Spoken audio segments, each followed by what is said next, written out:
Yo, what's up, nerds? It's MTG Man, and welcome to another $100 deck tech. Today is Arctic Monkeys. Now, this is one of those decks that I mentioned I would keep in my Seto Kaiba briefcase of commander decks if I had a Seto Kaiba briefcase of commander decks. This deck is a joke, literally. Somebody looked at me one day, we were listening to music and playing Commander, and they were like, wow, this band would make a really good deck. And I'm like, what's the band? And they're like, Arctic Monkeys. I'm like, that's so fucking stupid. So I've been sitting on this deck list forever. This is like a bad snow deck and a Kibo deck mashed together. And it's a joke. And that's why I would build it, because it's a joke.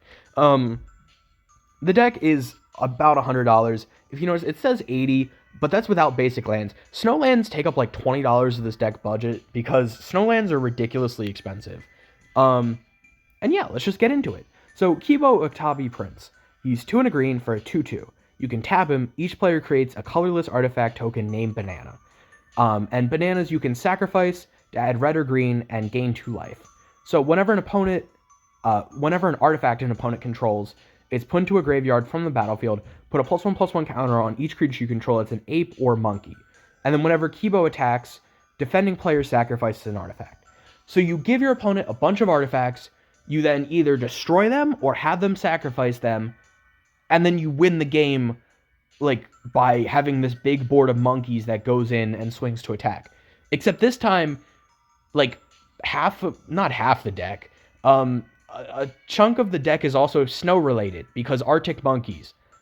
Funny, I guess. I don't know. Kibo as a commander is actually pretty strong. I played a Kibo commander deck. It's a really underrated commander because it thrives in its simplicity, because you go turn 1 Tree Monkey, turn 2 Zodiac Monkey, turn 3 Kibo, and then by turn 6 your opponents have these bananas, and then you destroy the bananas, and then your whole board's pumped up, and then you swing in and win the game. Now that's a little bit oversimplifying it. The deck can play grindier matchups, but it's definitely a really fun deck. So let's just get into it. First up, this category is mostly artifact sweepers, but I also included Gorilla Shaman just because I think he's like the second card. This is like the most important card in the deck because it's a monkey and it destroys artifacts. And when I say it's the second most important card in the deck, it's really not, but like, he's here. Anzrag's Rampage just destroys all artifacts, which can be a ton of counters from Kibo. It can also let you cheat in a creature, but that really doesn't matter as much as, destroying all the artifacts. Brotherhood's End destroys all artifacts with mana value 3 or less, and then deals 3 damage to, or deals 3 damage to each creature and each planeswalker. Which really, 3 damage isn't that much when your board's so pumped up, so either side is pretty useful. Meltdown destroys each artifact with mana value X or less.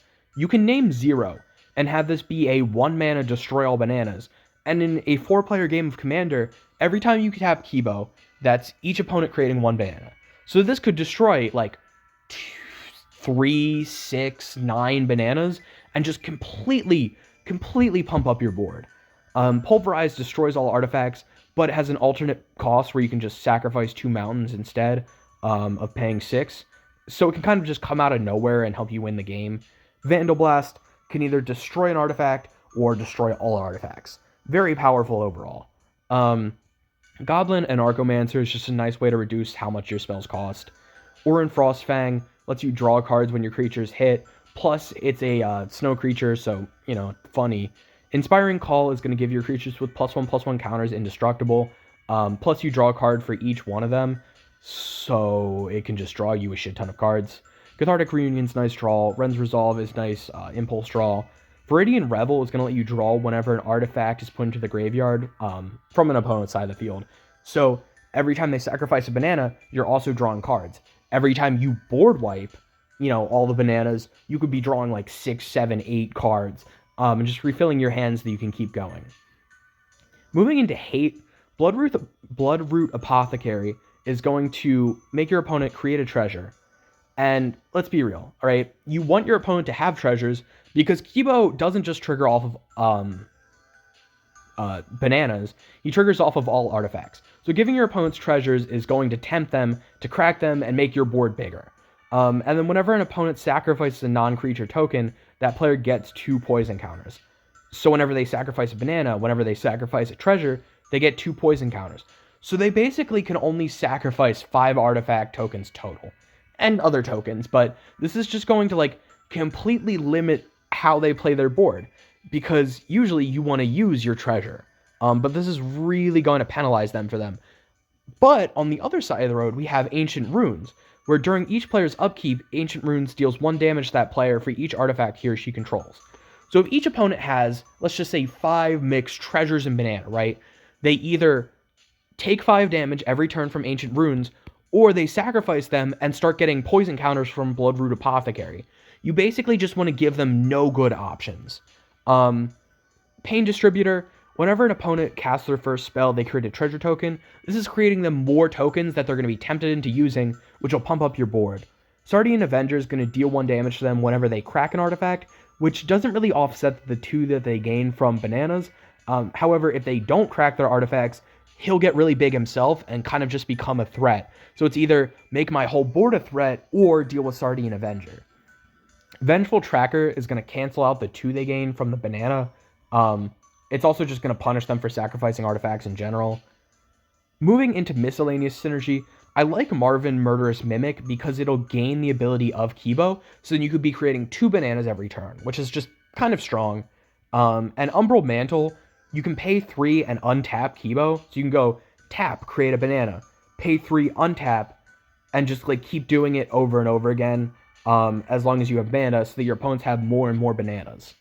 Moving into monkeys, a lot of them are just small creatures that are easy to get out. It's like Clockwork Percussionist. Ferocious Tigorilla is a little bit bigger, however, it can enter with either Trample or Menace, and those are both good keywords when you're trying to bump up your board with Kibo. Gorilla Berserkers has Trample, so it's just pretty solid. Hooting Mandrills has Trample, plus you can cast it for less with Delve. Kird Ape is a 1 mana, 2/3 monkey. Scrounging Bandar, just a cheap creature. Silverback Shaman has Trample, plus when it dies you get to draw a card. Simian Simulacrum is just a good monkey. Simian Spirit Guide, you can just exile, or remove, exile from your hand to add 1 red mana, so it kind of acts as ramp as well. Tree Monkey, Uktabi Orangutan destroys an artifact, which is also just helpful for the game plan. Zodiac Monkey. The deck also has monkeys in like other slots, because monkeys kind of do a lot of things. Moving into ramp, Arcane Signet, Coldsteel Heart, because snow. Gruul Signet, Liquimetal Torque, because then you can turn you can turn your opponent's creatures into artifacts, and then destroy them with things like Uktabi Orangutan. This deck has a lot of artifact removal, so being able to hit things that way is actually just pretty useful. Soul Ring, Entis Restoration, because it's just a good way to get 3 lands. Into the North, because snow. Descent to Avernus, because it'll create treasures, and if your opponents use those treasures, then they're punished because Kibo gets big, or your whole board gets big, really. Glittering Frost, because snow. Moving into removal, Gearbane Orangutan destroys an artifact, or sacrifices an artifact so that it becomes a 4/4. Either or is a pretty good option. Kogla and Yidaro, it's an ape, and it can also just fight things when it enters the battlefield, or you can discard it and destroy up to 1 artifact or enchantment. Kogla enters, fights something, and then you can't really use the second ability since the deck doesn't have any, the third ability, since the deck doesn't have any humans that I really know of, but being able to attack and destroy an artifact is also just super helpful. Masked Vandal, when it exiles, or when it enters, you can exile a creature card from your graveyard to exile an artifact or enchantment. This isn't destroy, but it's just nice to have other ways to remove things, plus it counts as an ape. Silverback Elder, whenever you cast a creature spell, you can choose one, and either destroy an artifact enchantment, gain 4 life, or look at the top 5 cards of your library and put a land from among them onto the battlefield tapped. Basically one of the best apes, especially because you're just going to be able to, remove more artifacts and bump up your board. Yavimaya Steelcrusher is an ape, and you can sacrifice to destroy an artifact. Sometimes it's best to just sacrifice Yavimaya Steelcrusher, destroy an artifact, and all your board gets +1/+1. Beast Within is just good removal. Blooming Blast is removal. Sure, 2 damage isn't all that much, but you can also gift a treasure, so your opponents have more artifacts they have to sacrifice or not. Cathartic Pyre is removal and draw. Chaos Warp is removal. Frostbite is removal, and it's a snow instant. Blizzard Brawl is like a removal spell. It makes creatures fight, but it's a snow, you know? Stump Stomp is just another way to make your creatures kind of fight. And it's also a land, which is nice. Tundra Fumarole is a snow sorcery. Boreal Outrider is just kind of here because it's a snow card. But it'll make your monkeys enter with a +1/+1 counter if a snow source was used on them. Centaur Omenreader is going to make your creature spells cost 2 less if it's tapped. Spirit of the Elder Guard is going to search for a snow land when it enters, plus it'll just be a big threat. Arkham's Astrolabe is nice because it draws you a card. Whiteout is just an option to make your opponent's creatures lose flying, since you only have so many creatures with reach. Blessings of Frost is going to distribute X +1/+1 counters among any number of creatures you control, where X is the number of snow spent to cast it, so 4 +1/+1 counters, and then you draw a card for each creature you control with power 4 or greater. Just a nice draw option, plus it helps with snow stuff. Glacial Revelation is going to let you look at the top 6, and then put any number of snow permanents from them into your hand. Those will mostly get you lands, but it can also get you some creatures, which is nice. Duskshell Crawler and Khenra Charioteer give your creatures trample, which is kind of what the deck misses, because sure, you can bump up your board with Kibo, but they don't have trample. So they're not always going to be getting in for damage. We also have effects like Overrun and Overwhelming Stampede to just get in for trample and win the game. Land-wise, we have Cinderglade, Command Tower, Frostwalk Bastion because it's snow, Game Trail, Highland Forest, Highland Weld, Mouth of Ronan, Restless Ridgeline, Snow-Covered Forests, Snow-Covered Mountains, Temple of Abandon. If you noticed, this deck is not perfect by any means. So just Cinderglade enters untapped because we can reveal a mountain. So then we play a Kird Ape turn 1. So it's a 2/3. We then move to turn 2. We will play a Liquimetal Torque. We go to turn 3. We play a Snow-Covered Mountain. We play a Kibo. Actually, we don't. We play a Stump Stomp tapped. But we use the we use the mana from Liquimetal Torque. We go to turn 4.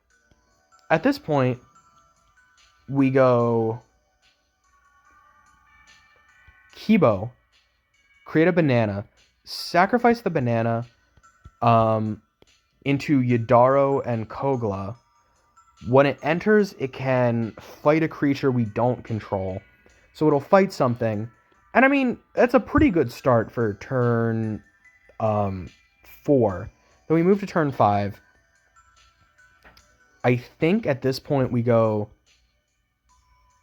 Blooming Blast to remove something, plus it'll create a treasure. And then Ancient Ruins. So now if opponents don't sacrifice their bananas and whatever, they're going to start losing life from Ancient Ruins. And if they do sacrifice it, we'll start bumping up our board, which really doesn't leave them with any good options.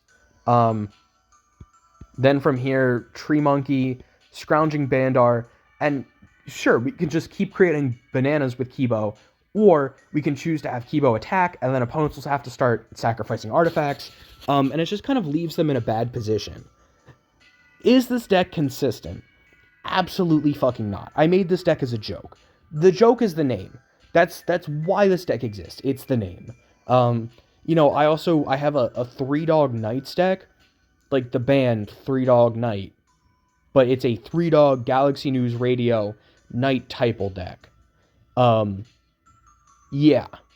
Like, my friends just make jokes sometimes, and sometimes those jokes become decks. So here we are. How are y'all feeling about Arctic Monkeys? Is there anything else you want to see from, like, what would be in my briefcase of commander decks? There's also, like, Shrines, which is boring, and Malcolm, which is a pretty simple build.